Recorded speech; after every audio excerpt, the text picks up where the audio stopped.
Catalina, of course, first of all, and the string bag, Swordfish, trailing behind.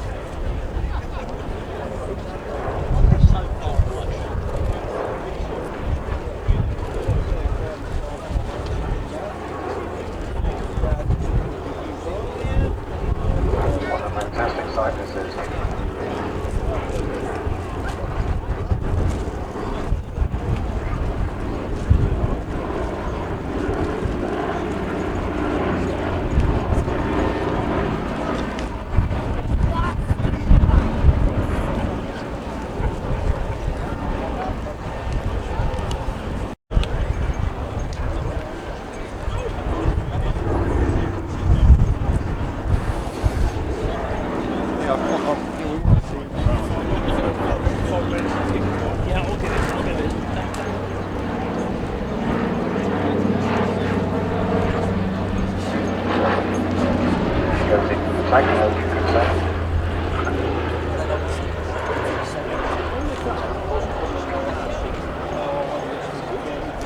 And in watching this aircraft flying for us today, we have to... That saw the German flak killing the aircraft navigator flying Officer John Dixon and injuring his second pilot, Flight Sergeant Jack Garner.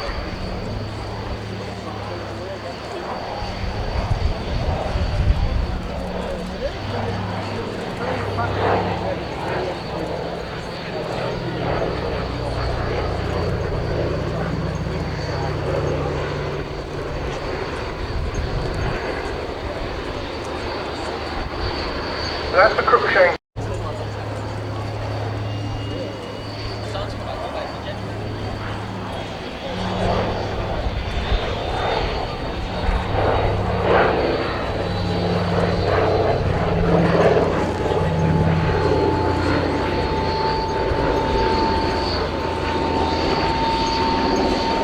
The Crookshank itself laps forward in the same.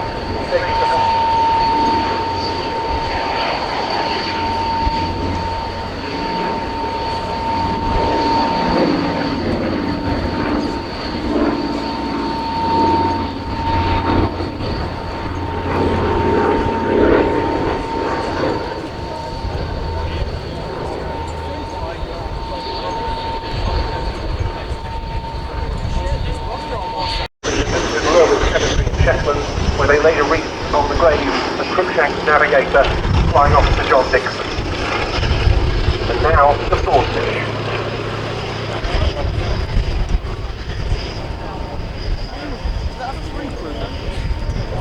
Others with Blenheim we were watching earlier. The stories of heroism attached to the Swordfish during the Second World War at all, especially not in such a leading role.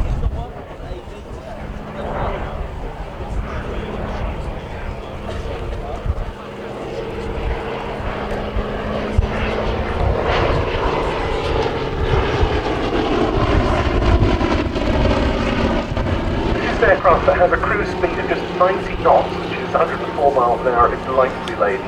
A very basic aircraft in many ways.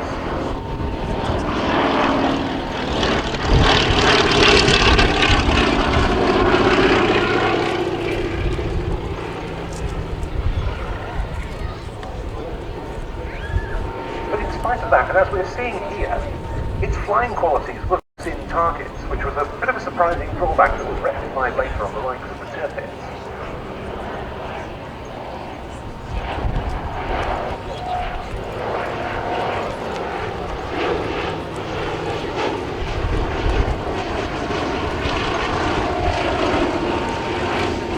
The Big Down Swordfish crew was very well trained in torpedo delivery. The aircraft was stable and controlled in all weathers and at night, as we've seen.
just Like the bottom as well. The bottom. And in comes the Sabre.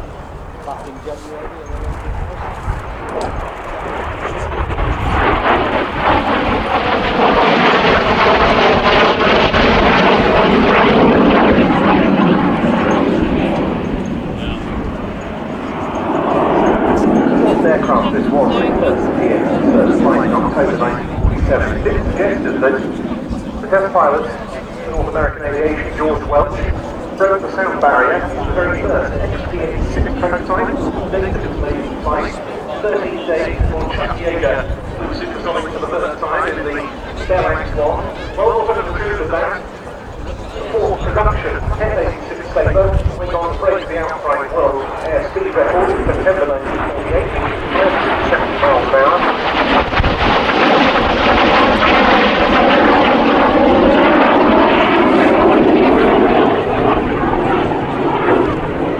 Fourth fighter wing in 1950.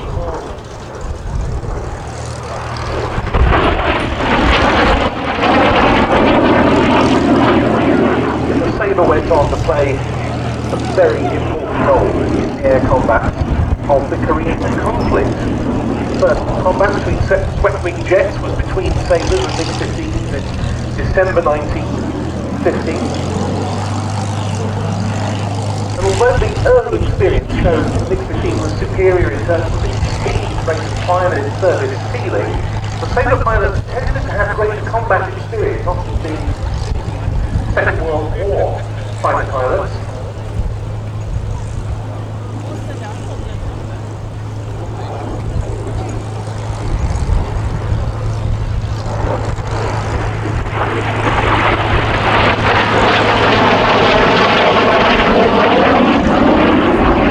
Although not until the later F86 aircraft came along, their true parity. Now, one saying of the time was, if it smokes, it's friendly, because quite a useful identifier between the two swept-wing jets that I mentioned, the Sabre and the MiG-15, was that the General Electric J47 engine on the early Sabres was very smoky. Now, the smoke trail behind this one is not from the engine.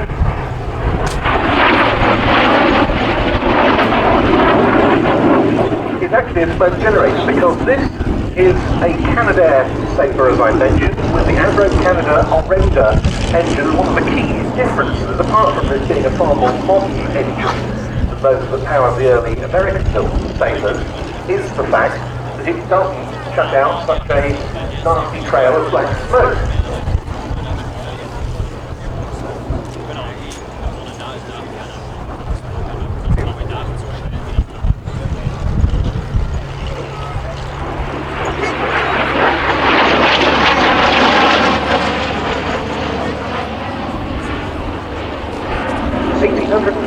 Sabres were built by Canadair. The RAF took 431 of them, an interim measure before the Hawker Hunter came along, and the Sabre was the RAF's first swept-wing jet to enter service. The Orenda engine was a real advance on what had gone before. It was more great as a single unit, which afforded much better pitch authority throughout the flight envelope. The control was described as very progressive. This is the next West German Luftwaffe aeroplane. Fire.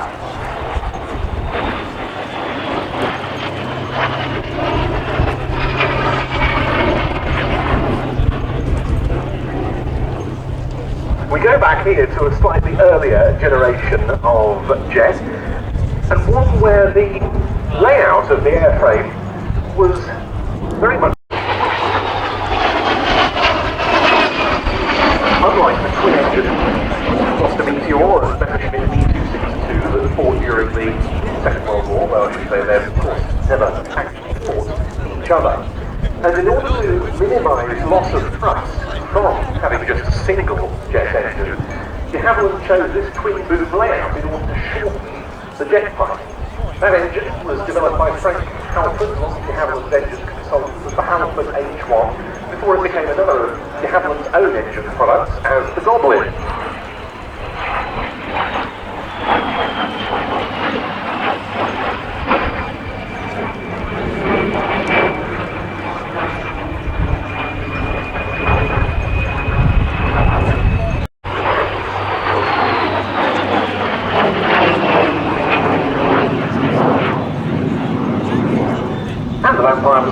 jet to enter Royal Navy service.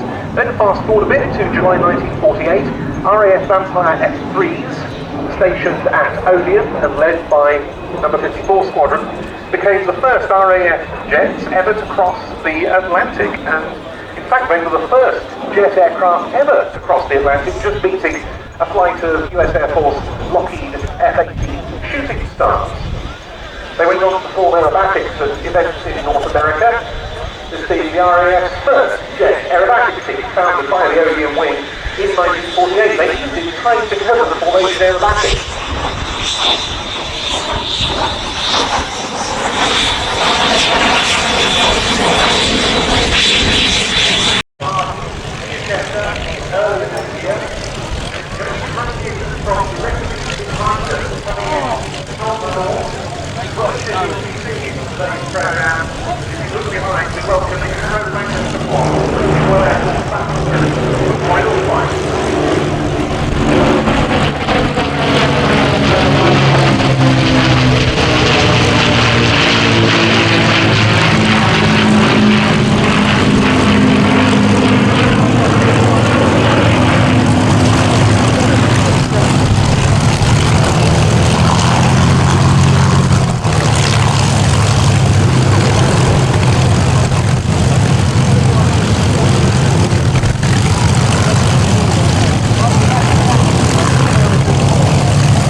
And so, about to bid farewell to us with an overflight of you on departure as well.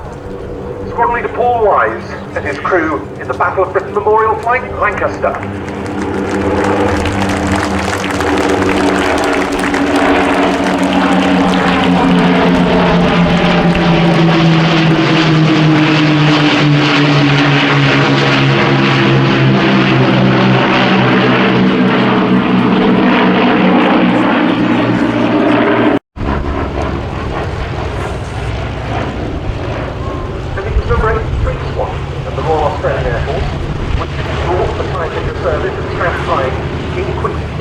The first enemy contact, the Boomerangs, was by number 84 Squadron based at Horn Island off Queensland in May 1943.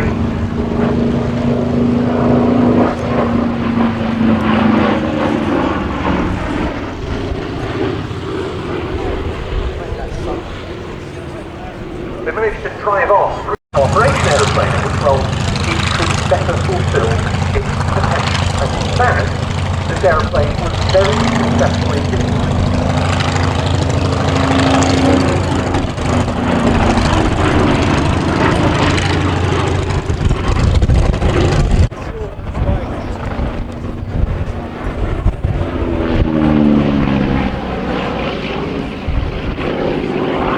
Being a very rugged and 106-agile aeroplane, the Boomerang proved ideal for the low-level tasks. Numbers 4 and 5 squadrons of the IAAF were extremely effective in unique the Solomon Islands and Borneo. The records show they were highly valued by those they flew alongside.